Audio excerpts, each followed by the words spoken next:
The observation deck of the Galactic Council headquarters offered a stunning view of the central planets, but Ambassador Juwan Park barely noticed the scenery. Her attention was fixed on a heated negotiation between the Arthean and Nolox representatives. The Artheans, tall beings with gray skin and 4 arms, waved those limbs in agitation. The squat, blue-skinned Nolox delegation responded with deep, rumbling sounds of disapproval.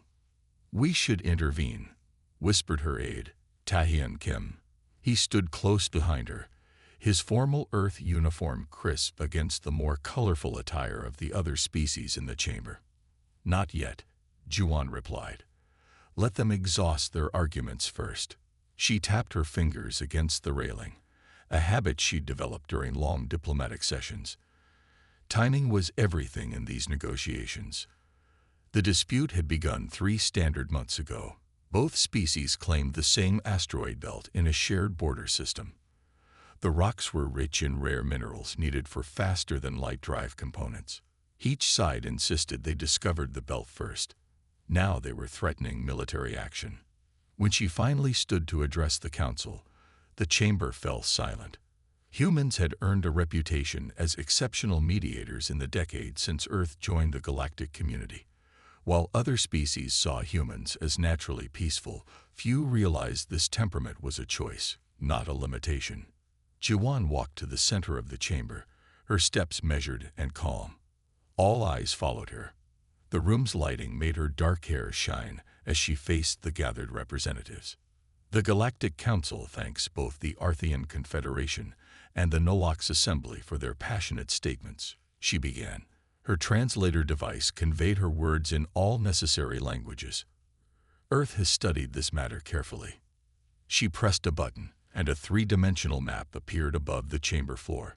It showed the disputed asteroid belt in precise detail. "The disputed mineral rights can be shared through alternating extraction periods," Juwan proposed, outlining a solution that made both parties pause their posturing. "The belt has a natural rotation cycle of 42 standard days. The Artheans will have access for 21 days, followed by 21 days for the Nolox. A neutral monitoring station will ensure compliance." The Arthean leader clicked his mandibles. "This seems acceptable." The Nolox representative's skin rippled, showing surprise. "We will consider this proposal." After another hour of discussion and minor adjustments, both sides agreed to the terms. Representatives from other species nodded in approval. Once again, humans had prevented a potential conflict. As delegates filed out, the Centaurian ambassador approached Juwan. His 6 eyes blinked in sequence, a sign of respect. "Another successful negotiation. Ambassador Park, your species has such a gift for peace. It makes one wonder how humans manage to survive evolution without developing stronger aggressive tendencies." Juwan smiled politely. "We had our share of conflicts, Ambassador. We simply learned from them." Later, returning to the Earth Embassy, Juwan entered the securer underground levels. The embassy appeared to be a simple 5-story building in the diplomatic quarter, but it extended 3 levels below ground. These hidden floors didn't appear on any plans shared with the Galactic Council. Juwan exchanged her formal attire for a military uniform and entered a secured room where Admiral Sunwoo Choi awaited. The Admiral stood before a large display showing Earth's defense network. He nodded as she entered. "Another crisis averted, Ambassador. The Council must be pleased." "They are," she confirmed. The Artheans and Nolox came close to starting a resource war. Neither understood how destructive that would be for regional stability. "Unlike humans, who understand war all too well," Sunwoo said quietly. Juwan studied the display. It showed Earth and its colonies, surrounded by layers of defense systems hidden from alien detection. "How goes our preparation?" she asked. "On schedule," he replied. "Defense systems are at 85% capacity, completely undetected by Council scans. The Vrexians continue to underestimate us." The Vrexian Empire occupied a large section of the galactic map, highlighted in red. Recent intelligence suggested they viewed Earth as a useful tool rather than a true power. Their reports described humans as physically weak, overly emotional, and lacking combat instinct. They think we're harmless. Sunwoo continued. Their military dispatches refer to us as useful talking monkeys. They believe our diplomatic skill comes from weakness, not strength. Juwon frowned. The Vrexians don't understand us at all. Throughout human history, the most dangerous opponents were never those who boasted of their power. She touched a control panel, bringing up footage from Earth's hidden military facilities. On Mars, massive construction projects created weapons platforms disguised as mining operations. In the asteroid belt, shipyards built vessels with capabilities far beyond what Earth shared with the Council. "Let's hope they never force our hand," Juwon said. "I prefer solving problems with words." Sunwoo nodded. "As do I. But the Vrexians respect only strength. Their culture values conquest above all else. They see our diplomatic efforts as proof we cannot fight." "A dangerous misunderstanding," Juwon said. Her communication device chimed. Taehyun was calling from the council chambers. "Ambassador, the Vrexian delegation requests your assistance with their territorial dispute." "On my way," she replied. Before leaving, she turned to Sunwoo. "Continue the preparations, Admiral. I hope we never need them, but humanity survived by being ready." As Juwon returned to the council, she passed aliens of a dozen species in the hallway. They nodded respectfully to the human diplomat who brought peace wherever she went. None suspected that beneath her gentle exterior lay the steel that had forged human civilization. In the 10 years since joining the galactic community, humans had presented themselves as mediators and peacekeepers. They shared medical technology, art, and philosophy. They withheld their military history, their strategic thinking, and their ability to innovate in warfare. Earth's leaders had decided long ago that peace was their first choice, but they never forgot the lessons of their past. Humans would offer friendship with open hands while keeping a weapon within reach, just in case. Juwon hoped the galaxy would never discover the other side of humanity. But if they did, if someone like the Vrexians pushed too far, they would learn why humans had survived countless disasters and conflicts on their home planet. They would learn that human kindness was a choice, not a weakness. The holo projection showed New Eden colony in flames. Buildings that once housed 5,000 human settlers now burned against the night sky of the distant world. Emergency signals flashed red across the display as the gathered leaders watched in stunned silence. Ji-Eun Lee, Director of Earth Intelligence, struggled to maintain her composure as she briefed the United Earth Defense Council. Her normally perfect uniform was wrinkled from the 18 hours she'd been working since the first distress signals arrived. "The attack came without warning," she reported, her fingers tight around the edge of the display table. 2,000 civilians confirmed dead, including the children at Harmony School. Her voice cracked slightly on the last words. "The Vrexians are broadcasting demands for our unconditional surrender across all colonies." The 12 members of the Defense Council sat in shocked silence. For 10 years, humanity had built its reputation as diplomats and peacekeepers. They had settled disputes between warring species. They had provided medical aid to worlds hit by disaster. They had carefully hidden their military strength, hoping never to need it. President Hyunjin Kang stared at the projection. His face hardened.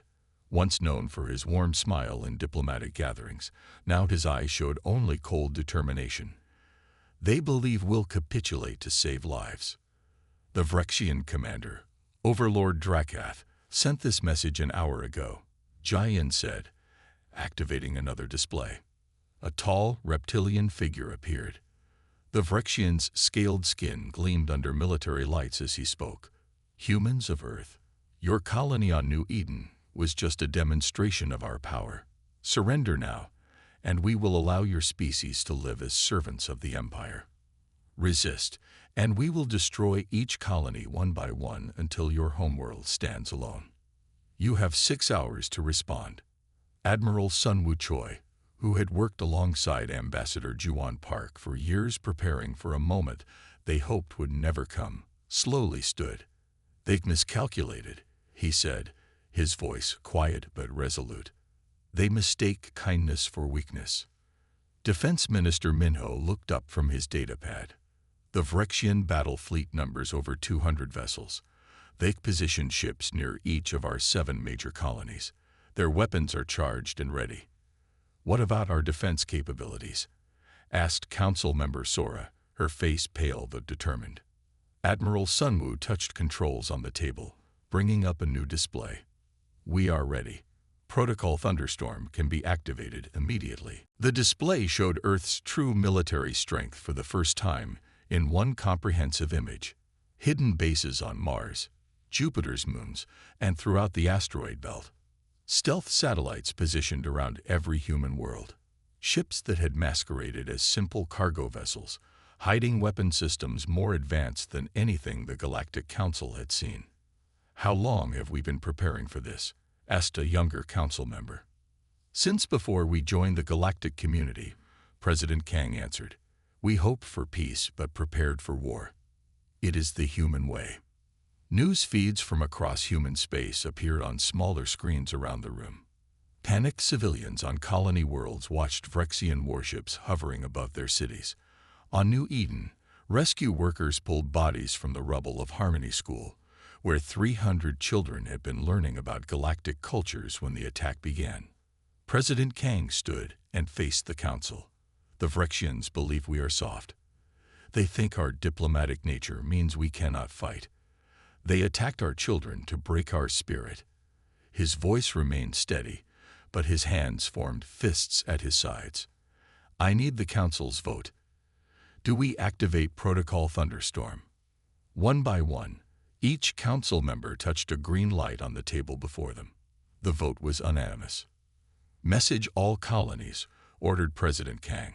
"Diplomacy has failed. Activate Protocol Thunderstorm." Within minutes, the message reached every human outpost, ship, and hidden facility. On Mars, massive doors opened in what other species believed were mining operations, revealing missile batteries aimed at the stars. In orbit around Earth, satellites shed their civilian disguises, weapons systems coming online. Throughout the asteroid belt, stealth fighters launched from hidden bases. On the colony world horizon, Governor Junho received the message as he watched Vrexian ships through his office window. With shaking hands, he opened a locked cabinet and pressed his palm against a scanner. A hidden military command center revealed itself beneath the government building. "They killed our children," said his military advisor as they descended to the command center. "And they will never harm another," Juno replied. Aboard the medical ship Hope, Captain Yunji read the message and then addressed her crew. "Remove the medical bay partitions. Activate weapon systems." What had appeared to be a vessel of healing transformed into a warship that had hidden its true purpose for years.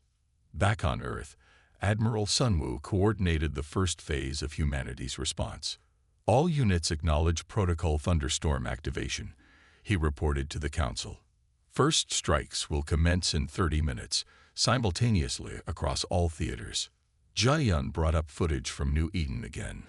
Rescue workers had found a small group of survivors at the school, children huddled in a basement shelter. As they emerged into the smoke-filled air, one small girl looked up at the Vrexian ships still hovering overhead. "The Vrexians thought killing our children would make us surrender," President Kang said quietly, watching the footage. "Instead, they have awakened something they cannot understand." Admiral Sunwoo nodded. "Throughout our history, humans have fought wars over resources, land, religion, and power. But nothing unites us like a threat to our children." On screens across the command center, human military vessels moved into attack positions, weapon systems charged, targeting computers locked onto Vrexian ships that had no idea of the force about to strike them. "Send one final message to the Vrexian command," President Kang ordered. "Tell them, we decline your offer of surrender. You have mistaken our peaceful nature for weakness. You have mistaken our patience for fear. You have mistaken our restraint for inability." The diplomat's hand is now closed into a fist. "This is the only warning you will receive." As the message transmitted, The first human warships decloaked behind Vrexian positions.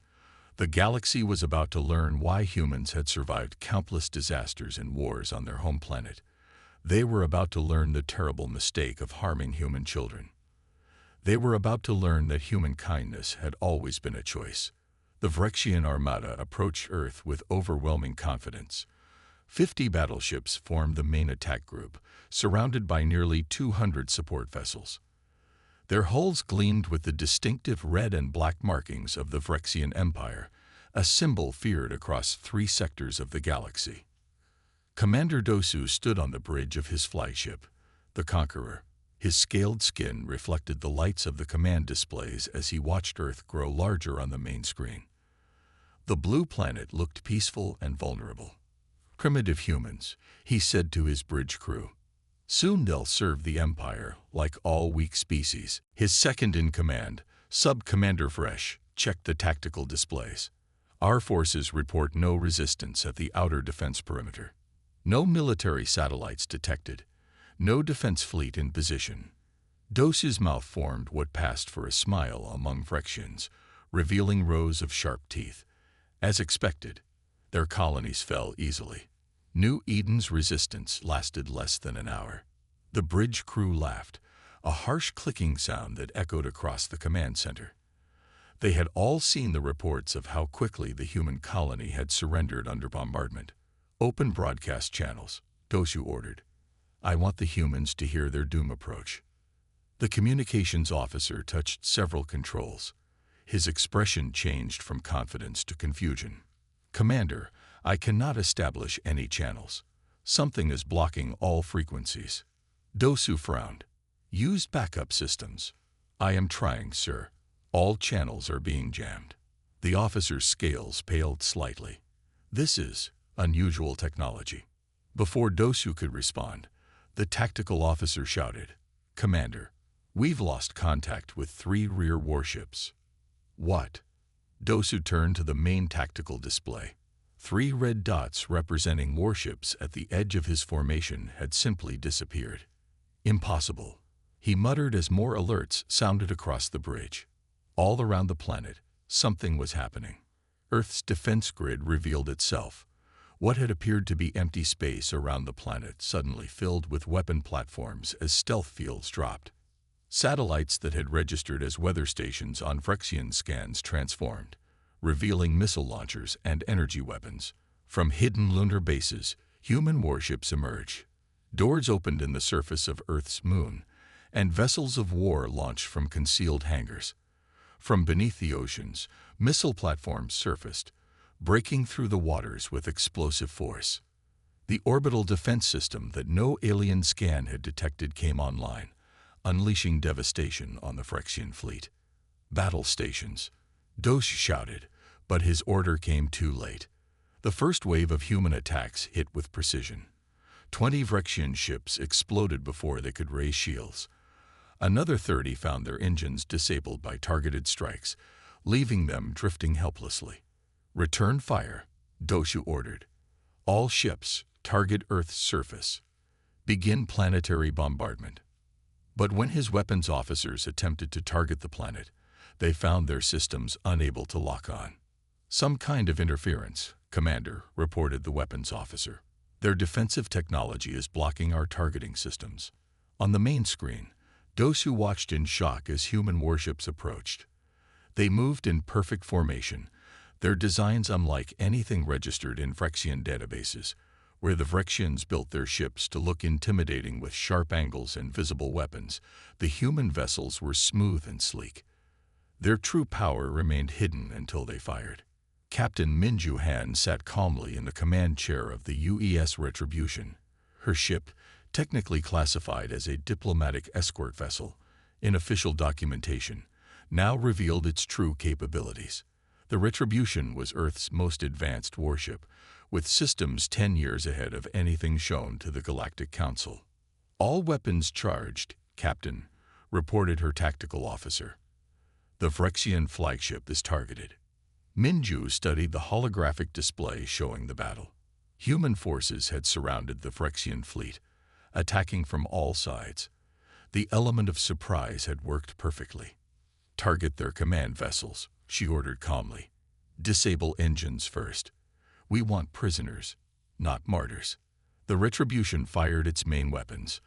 Beams of concentrated energy sliced through Vrexian shields as if they were made of paper. The engines of the Conqueror went dark, and the massive vessel began to drift. "Boarding teams ready, Captain," reported her first officer. "Proceed with capture," she ordered. Across the battlefield, the same scene repeated.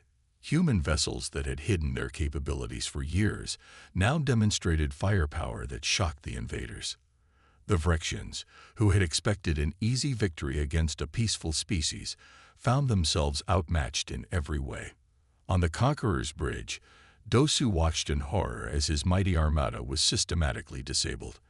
Alarms blared as systems failed throughout his ship. The lights dimmed as emergency power activated. How is this possible? He demanded of no one in particular. Their technology.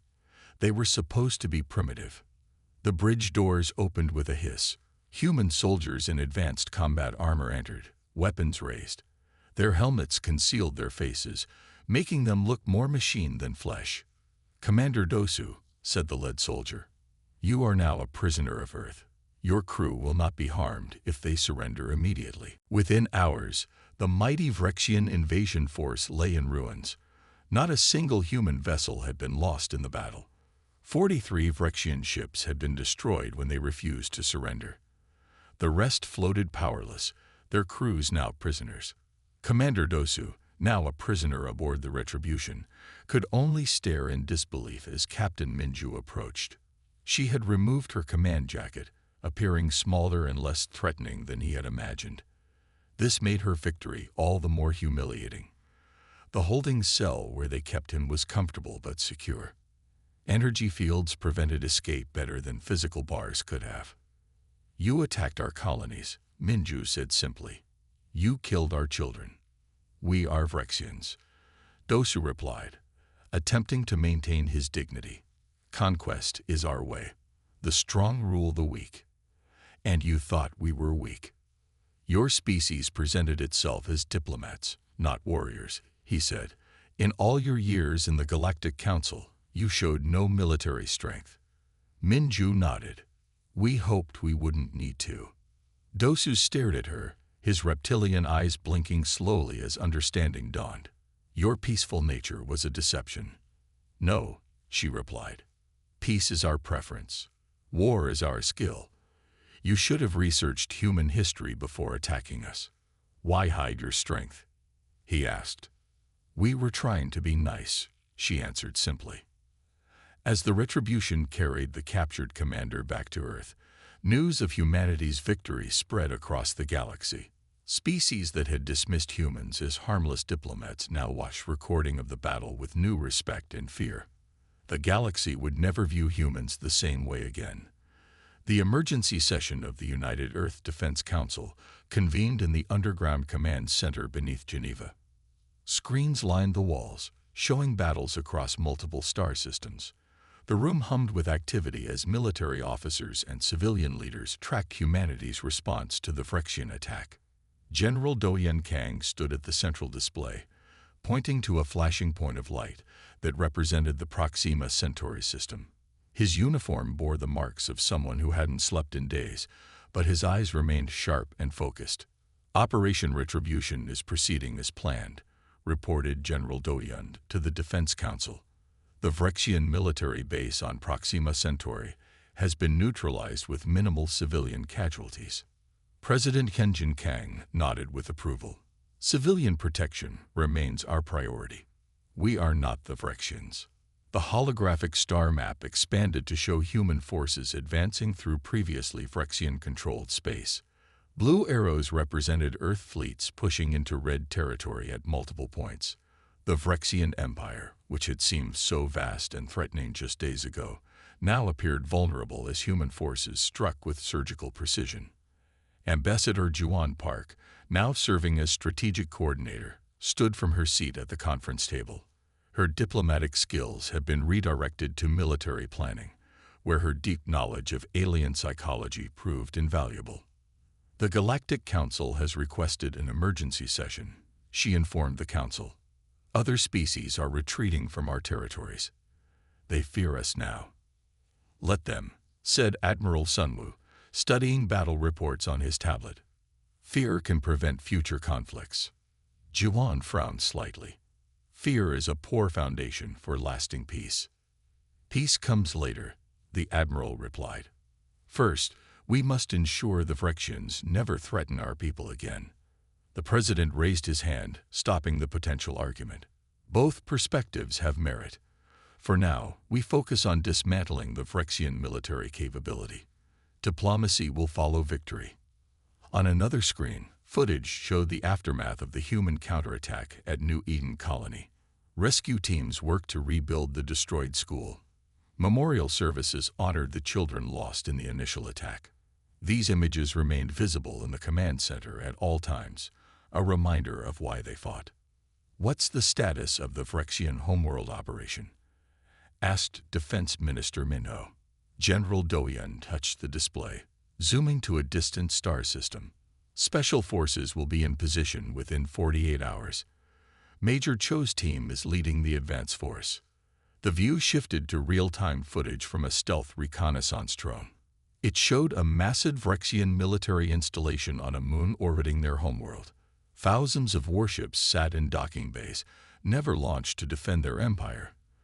The Vrexians had been so confident in their attack on humanity that they had left their home poorly defended. On the front lines, Major Jinyoung Cho led specialized strike teams targeting Vrexian command structures. His unit operated from the stealth vessel Shadow, currently hidden in the asteroid belt of the Vrexian home system. 12 soldiers in advanced combat armor gathered around him as he outlined their mission. The Vrexian Central Command Center controls their entire defense network, Jinyoung explained, showing a holographic model of their target. Once we take control of it, we can shut down the remaining fleet without firing a shot. A young lieutenant raised her hand. Sir, the facility is guarded by 300 elite warriors. We're just 12. Jinyoung smiled. They expected us to fight like them, he told his squad. That was their second mistake.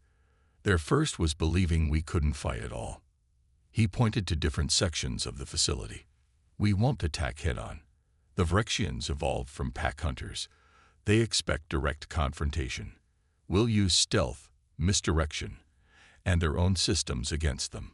Back in the command center on Earth, Ambassador Juwon received a message from the Galactic Council. The other species wanted answers about humanity's hidden military capabilities. They're demanding an explanation, she told the President. The Centaurian ambassador specifically asks why we concealed our true strength for all these years. Tell them the truth, President Hyunjin replied. We hoped never to need it. Admiral Sunwoo added, perhaps add that any species considering following the Vrexian examples should study what's happening to them now. On the Vrexian colony world Torax Prime, Captain Minju Han led the liberation of 3 million slaves of various species. The Vrexians had used conquered people as workers in their mines and factories. As human forces secured the planet, medical teams provided care to the former slaves. Are you here to become our new masters? Asked an elderly Nolox, his blue skin pale from years underground.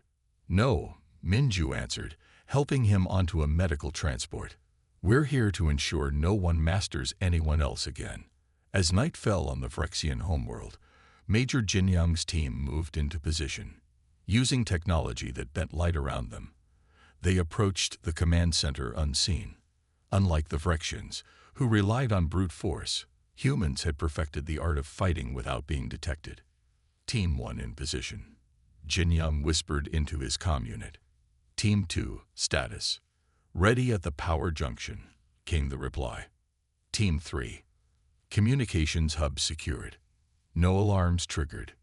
Jinyoung took a deep breath. Execute Phase 1. Throughout the facility, small devices attached to key systems activated simultaneously. Power fluctuated. Communication systems reported false alarms.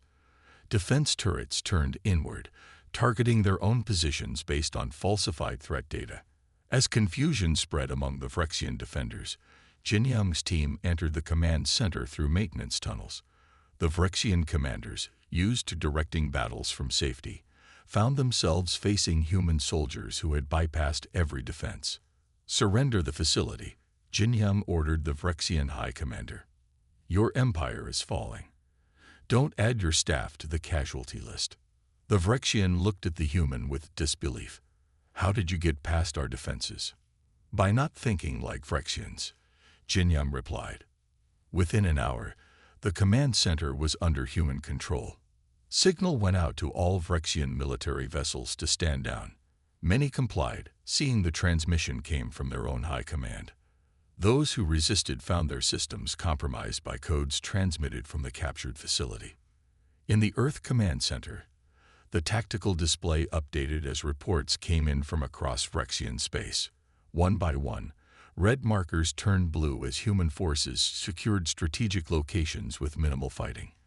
Major Cho reports the Vrexian Command Center is secured, General Do-Yan announced. "Their military network is under our control." President Hyunjin nodded solemnly. "Send the message to all Vrexian worlds. Their military has fallen. Their leadership is captured. Further resistance is pointless." Ambassador Juan watched the screens, her expression thoughtful. "And now comes the hard part." "What's that?" asked Admiral Sunwoo. "Victory was the easy part," she answered. "Now we must build a peace that lasts, one where no species feels they must hide their strength, and no empire believes they can prey on the seemingly weak." As her words hung in the air, reports continued to flow in from across the galaxy. Human forces, hidden for so long, had revealed themselves as the most effective fighting force the galaxy had ever seen. But the true test would come when the fighting stopped, when humanity would show whether they could be as skilled at building peace as they were at winning war. The grand palace of the Vrexian Empire gleamed with polished stone and rare metals. For 1,000 years, Vrexian emperors had received tribute from conquered worlds in this chamber. Today, it hosted a very different ceremony. The Vrexian emperor stood before the human delegation, flanked by his highest-ranking survivors. His once proud posture was now stiff with defeat. The imperial robes, designed to make him appear larger and more threatening, now seemed to weigh him down. President Kenjin Kang led the Earth delegation. Unlike the emperor's elaborate clothing, the human leader wore a simple dark suit with only a small Earth emblem on his collar. He did not need ornate displays to command respect. The events of the past month had done that for him. "The terms of surrender are before you," President Hyunjin said, his voice firm but not cruel. "They are non-negotiable." The emperor's scales shifted color slightly, a sign of distress in his species. "Your forces control our key worlds. Our military is disabled. Must you also demand these?" Political changes. President Hyunjin spoke clearly as the terms were presented. "We don't seek your destruction, only your reformation. The era of predator species dominating the galaxy ends today." The document hovered between them as a holographic display. It required the Vrexian Empire to free all enslaved populations, establish representative governments on all worlds, and reduce their military to defensive capabilities only. Most painful to the emperor, it required the royal family to surrender most of its wealth as reparations to the species they had harmed. "Your empire survived because other species feared you," President Hyunjin continued. "Ours survived because we understood fear does not create lasting peace. Sign the agreement, and your people will find Earth is a better friend than enemy." With visible reluctance, the emperor pressed his hand to the document. The treaty was sealed. As the human delegation prepared to depart, the emperor approached President Hyunjin privately. "You could have destroyed us completely. Why didn't you?" "Because that is not who we are," the president replied simply. 2 weeks later, the Galactic Council convened an emergency session. Representatives from 200 species gathered in the Great Chamber. The atmosphere crackled with tension and excitement. Species that had dominated council politics for centuries found themselves suddenly unsure of their standing. Ambassador Juwan Park entered the chamber to complete silence. All eyes followed her as she walked to the speaking platform. She wore the same diplomatic attire she had worn for 10 years of peaceful negotiations, but now everyone saw her differently. Later, addressing the reformed Galactic Council, Ambassador Juan stood with a new authority. For 10 years, humanity joined your community as peacekeepers and mediators, she began. We shared our medicine, our art, our philosophy. We helped settle your disputes, and in return, we were judged as weak. Many representatives looked away, unable to meet her gaze. The Vrexians acted on this misconception, but they were not alone in thinking it, she continued. Many in this chamber believe humans lack the will or ability to defend ourselves. She touched a control, and the chamber darkened. Above them appeared images of New Eden colony in flames, of the destroyed school, of the children who had died. Humanity chose peace not from weakness, but from strength, she declared. We chose kindness until you made it impossible. Now we offer a choice to all species, respectful cooperation or decisive consequences. The lights returned. Juwan's expression softened slightly. Today marks the beginning of a new galactic charter, she said, one that protects the rights of all species, regardless of their military power. One that values cooperation over domination. The council session lasted 3 days. The new charter established protections for developing species and limited the military expansion of larger empires. Most significantly, it created a rapid response force with ships and personnel from multiple worlds, including Earth. Smaller species, long bullied by expansionist empires, quickly sought human protection. A new alliance formed, centered on principles of mutual respect and shared defense. Species that had been ignored in council decisions now found their voices heard. Not everyone welcomed the changes. The Centaurian delegation protested the limitations on their military. The Arthean representative questioned why humans should have such influence. It was humanity that stopped the Vrexian expansion, replied the Nolox ambassador, his blue skin rippling with emotion. While the rest of you debated, they acted. My people remember who helped us when we needed it most. 1 month after the surrender ceremony, the human diplomatic vessel Harmony prepared to return to Earth. The ship had once hidden powerful weapons beneath its elegant exterior. Now those systems remained dormant, though not removed. In a quiet moment aboard the returning diplomatic vessel, Juwan found Admiral Sunwoo on the observation deck. The stars streaked past as they traveled at faster than light speed. Do you think they understand us now? She asked. Perhaps, he replied, watching the stars. They understand our strength, certainly. In time, they may understand our restraint was always the greater power. Juwan leaned against the railing. I've spent my career building bridges between species. Now some fear us. Fear can become respect, Sunwoo said. Already I see signs of it. The Artheans have stopped their border incursions against the Tellarites. The Centaurians are suddenly interested in trade agreements rather than military posturing. And what happens when another species decides to test us? Juwan asked. The Admiral smiled faintly. Then we remind them that humans prefer peace but excel at war. On the Vrexian homeworld, changes were already visible.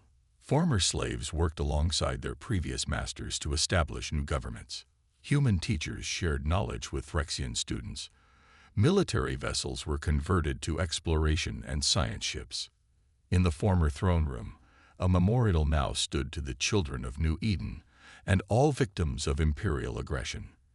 The inscription, written in multiple languages, said simply, "Peace requires strength and wisdom in equal measure." Across the galaxy, species large and small adjusted to a new reality.